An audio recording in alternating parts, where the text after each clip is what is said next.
Wow, there we are. Somerset resident Rosa Kell summing up what a lot of people have been feeling, shivering at bus stops in the current cold weather and even in the summer waiting for your bus to turn up. Graham Vidler from the Confederation of Passenger Transport's on the line now. That confederation represents 900 members in the bus and coach industry. And Graham Vidler, I bet you hear the sort of story that Rosa just told plenty of times over and over. Yes, good afternoon. And sadly, we do hear many stories like Rosa's, many people who unfortunately are cut off from economic and social opportunities due to declining transport services. There's a long-term trend in rural areas of transport services being in decline. It's been in place for decades now. We're getting to the point, though, where I think the transport system really needs an urgent overview in rural areas. The government consulted on a rural transport strategy in 2021. We're very keen to see the results of that and to understand how we can work with central government, local authorities and other partners to start to improve services again.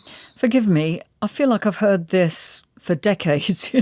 When I was working in local radio in the 1980s, I think we were talking about the problems with rural bus services. Do you feel the government will ever take the importance of rural buses seriously, or does it and it just doesn't have the resources to help out?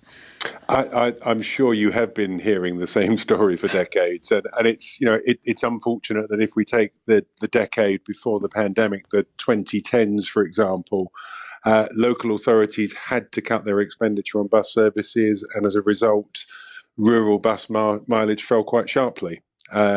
That's continued through the pandemic, and we're in a situation where we really do need that strategic leadership and an injection of funding when the current support for bus services runs out at the end of this March. And in your view, are some areas of the country much more in need of help than others? Are some worse provided for than others?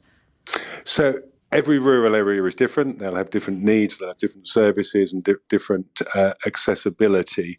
What's really needed, I think, is an approach which enables local authorities to spend on the services which they deem most socially and economically crucial in making sure communities remain connected.